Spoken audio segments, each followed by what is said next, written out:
In 1498, a Portuguese explorer named Vasco da Gama sailed around the southern tip of Africa and asked a local guide in India a question that would soon rewrite the balance of global power. Where can I find pepper? Within a century, that single question had triggered naval wars, funded empires, and sent ships full of soldiers halfway across the planet, all chasing a small, wrinkled blackberry worth more than gold by weight. This is the history of pepper, the spice that redrew the map of the world. But pepper's story does not start in Lisbon, or on the deck of a caravel, or in a spice market in Venice. It starts in a rainforest on the southwestern coast of India, thousands of years before any European had ever tasted it. Along the Malabar coast, in what is now the Indian state of Kerala, a flowering vine known as Piper nigrum grew wild in the dense, humid jungle, climbing up the trunks of taller trees toward the canopy. It produced small clusters of berries that, when picked unripe and left to dry in the sun, shriveled into hard, wrinkled, blackish corns, bursting with a sharp, biting heat, unlike anything else in the ancient world.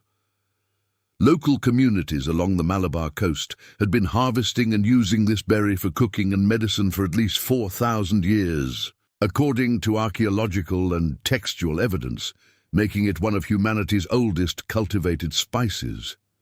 Ancient Indian texts describe it as a treatment for digestive ailments, fevers, and respiratory problems, and Ayurvedic medicine, one of the world's oldest continuous medical traditions, still prescribes black pepper today for many of the same reasons physicians in Kerala did thousands of years ago. For centuries, this was the extent of pepper's world, a regional crop grown on a single stretch of Indian coastline unknown to the vast majority of humanity living beyond the Arabian Sea.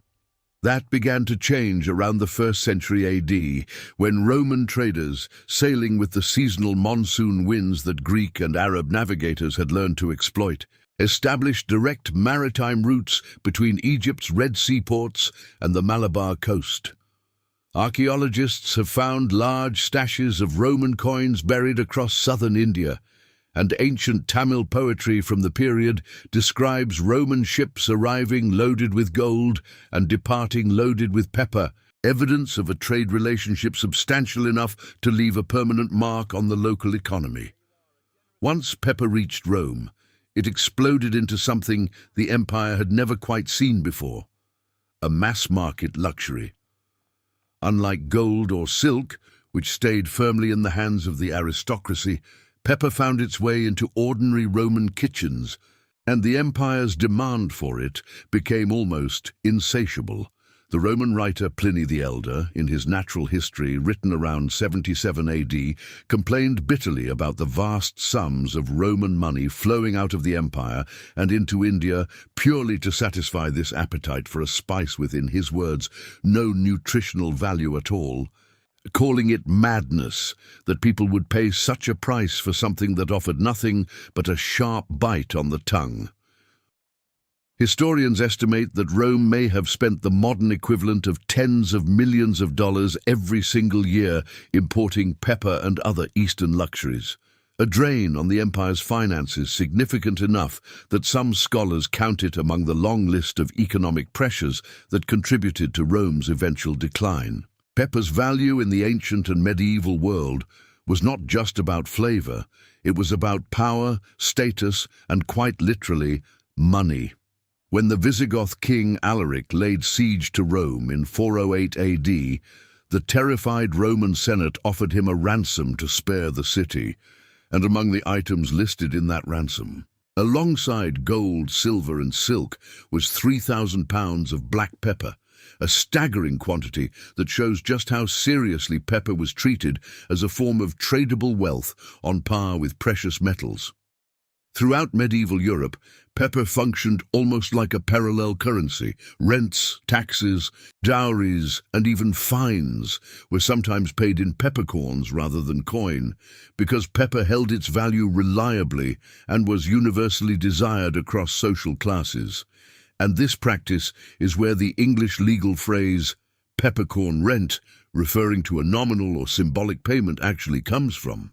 Wealthy European households locked their pepper away in secured cabinets alongside gold and jewels, and a merchant's fortune was sometimes measured not just in coin, but in barrels of peppercorns stored in his warehouse. There was a problem, though, and it was the same problem that would later haunt sugar and coffee. Pepper needs a very specific tropical climate, consistent heat, heavy rainfall, and tall trees for its vines to climb. You cannot grow pepper in England. You cannot grow it in France. You cannot grow it anywhere in Europe at all. For over 1,000 years, virtually the entire European supply of pepper depended on a fragile, multi-stage trade route stretching across half the known world, from the Malabar coast, across the Arabian Sea, up the Red Sea or the Persian Gulf, overland by camel caravan through Egypt or the Middle East, and finally by ship across the Mediterranean into Europe. Every single link in that chain was controlled by someone taking a cut. And by the time a sack of pepper reached a buyer in London or Paris, its price had been marked up by middlemen dozens of times over. This is the part of pepper's history that most people never learn about, and it is the part that would eventually launch the age of exploration and redraw the map of the entire world. By the late Middle Ages, the pepper trade into Europe had become dominated by two groups working in tight coordination: Arab and Venetian merchants.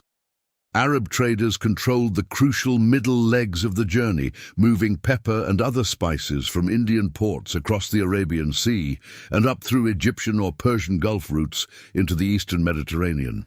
Venice, sitting at the perfect geographic crossroads, controlled nearly all of the final distribution into the rest of Europe, buying pepper in bulk at ports like Alexandria and reselling it at enormous markups to merchants from England, France, Germany, and beyond.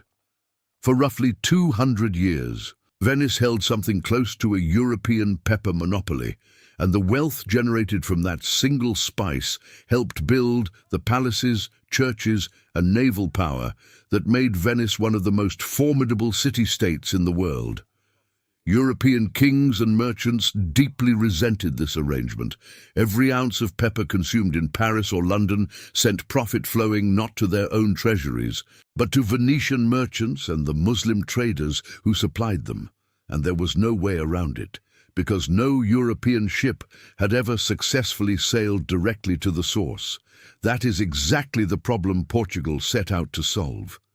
Beginning in the early 1400s, under the sponsorship of Prince Henry the Navigator, Portuguese sailors began inching down the coast of West Africa, refining navigation techniques and shipbuilding technology with a single long-term goal in mind: finding a sea route to India that bypassed the Venetian and Arab middlemen entirely. This obsession consumed Portuguese royal policy for nearly a century. In 1488, Bartolomeu Dias became the first European to round the southern tip of Africa, proving that a sea route to the Indian Ocean was physically possible. 10 years later, Vasco da Gama completed the journey, becoming the first European to sail directly from Europe to India by sea, landing on the Malabar coast in 1498 and, according to the accounts of his own crew, immediately asking local traders where he could buy pepper. When da Gama returned to Portugal with a cargo hold full of Indian pepper, the profit from that single voyage was reportedly enough to cover the cost of the entire expedition 60 times over. Portugal had done to pepper what the Dutch would later do to coffee, found a way to cut out the middlemen entirely and go straight to the source. And the impact on the balance of European power was immediate and seismic.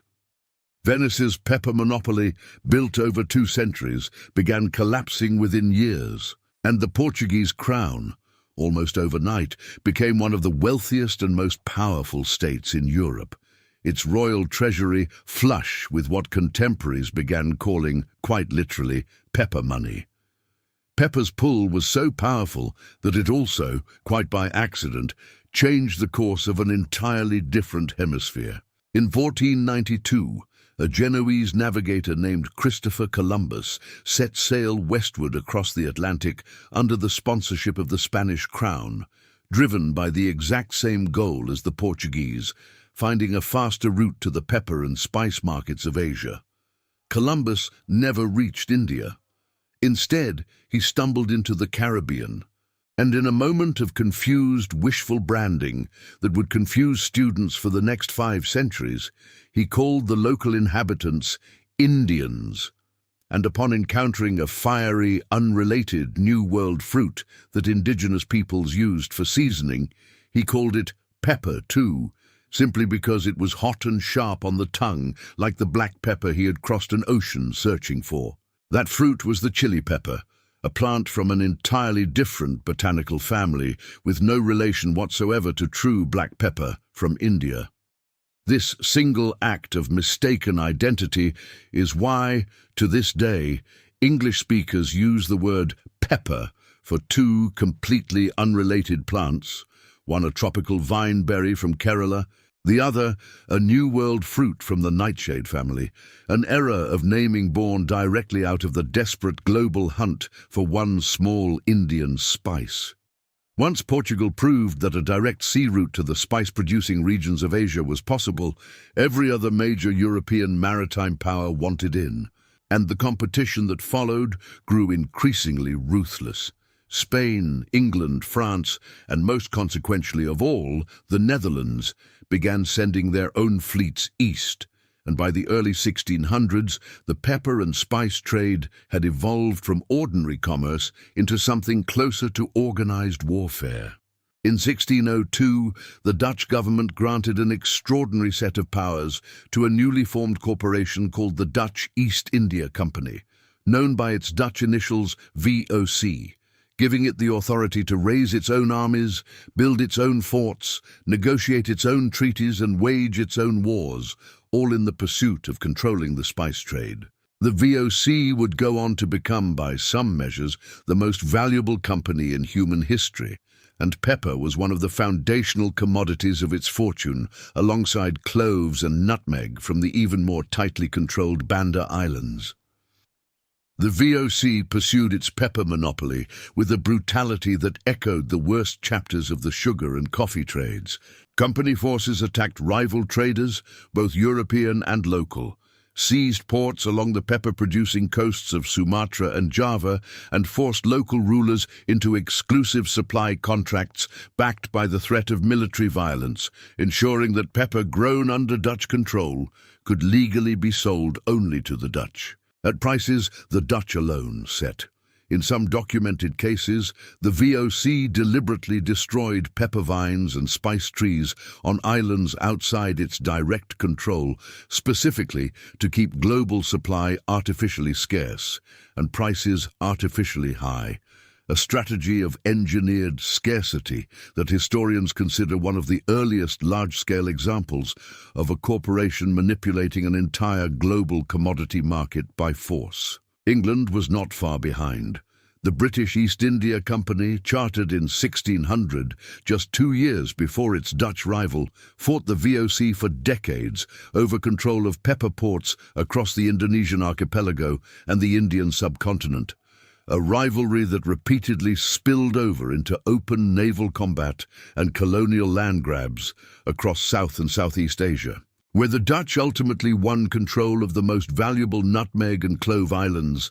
The English gradually consolidated dominance over trade with mainland India, and this competition for pepper and its fellow spices became one of the direct seeds from which centuries of European colonial rule across South and Southeast Asia eventually grew. Entire colonial administrations, tax systems, and forced labor arrangements imposed across India and Indonesia in the centuries that followed trace their earliest justification back to companies chartered explicitly to control the flow of a small dried berry.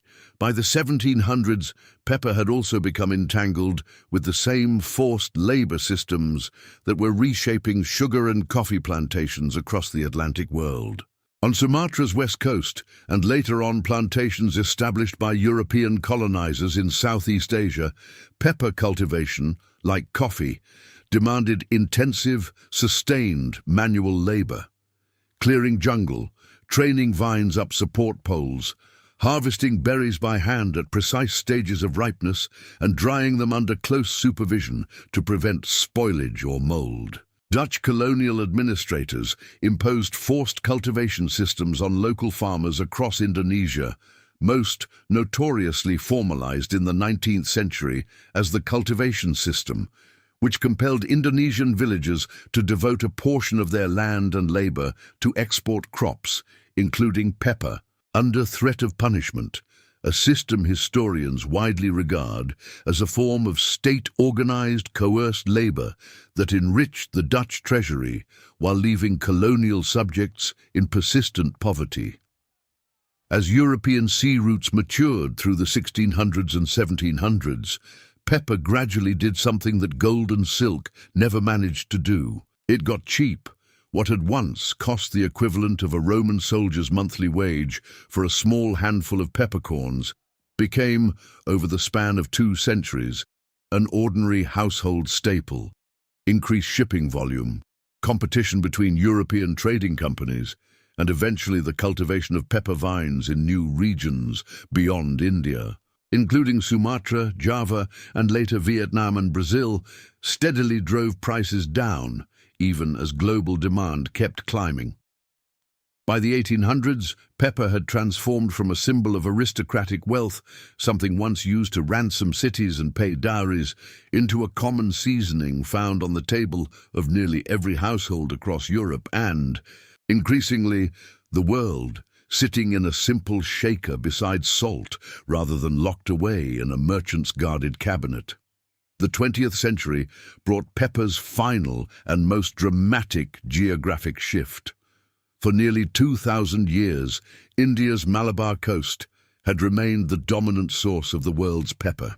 That changed with the rise of Vietnam as an agricultural powerhouse in the late 20th century. Following decades of war and economic reconstruction, Vietnamese farmers, aided by government investment in agricultural modernization beginning in the 1990s, expanded pepper cultivation at an explosive rate, particularly in the country's central highlands. By the early 2000s, Vietnam had overtaken India as the world's largest producer and exporter of black pepper, a position it still holds today, supplying somewhere close to 1/3 of all pepper traded globally. This represents one of the most significant reversals in the entire history of the spice, the birthplace of pepper cultivation.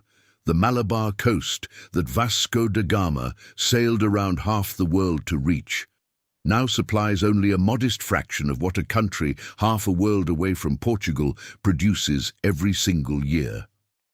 Today, the numbers behind the global pepper trade remain remarkable for a plant most people barely think about, beyond the shaker on their dinner table. Pepper remains, by volume, the single most traded spice on earth, earning it the long-standing nickname among traders and historians alike, the King of Spices. Global production now exceeds 500,000 metric tons annually, led by Vietnam, followed by Brazil, Indonesia, India, and China. Unlike sugar and coffee, whose modern controversies center heavily on health consequences and labor conditions in production, pepper's contemporary story is defined more by price volatility and climate vulnerability. Pepper vines are notoriously sensitive to disease, particularly a root fungus that can wipe out entire plantations within a season. And Vietnamese and Indian farmers have both experienced boom and bust price cycles in recent decades, strikingly similar to the volatility that once devastated coffee farmers after the collapse of the 1962 International Coffee Agreement, with prices for raw peppercorns sometimes tripling or collapsing by more than half within just a few years, leaving small farmers exposed to risks largely outside their control. Pepper's story spans 4,000 years, 4 continents, and nearly every major turning point in the history of global trade and empire. It was there when Roman senators paid a barbarian king's ransom partly in peppercorns. It was there when Venetian merchants built a 200-year monopoly on the back of a single dried berry. It was there when a Portuguese sailor asked a stranger on an Indian beach a question that would topple that monopoly within a generation. It was there, indirectly, when a lost Genoese navigator misnamed an entire unrelated fruit on the other side of the world simply because it too was hot on the tongue. It was there when a Dutch trading company armed itself like a nation and burned spice trees to keep prices high. And it is here now, sitting quietly in a small glass shaker on your kitchen table, taken utterly for granted, the same berry that once funded empires and launched the age of exploration. A small, wrinkled berry from a rainforest vine on the coast of India became one of the most consequential commodities in human history. It ransomed cities. It bankrolled monopolies. It sent explorers around the edge of an entire continent searching for its source, and by accident, it renamed a fruit from a hemisphere it had nothing to do with. And the next time you twist that shaker over your plate without a second thought, you are holding, in your hand, the spice that quite literally redrew the map of the world.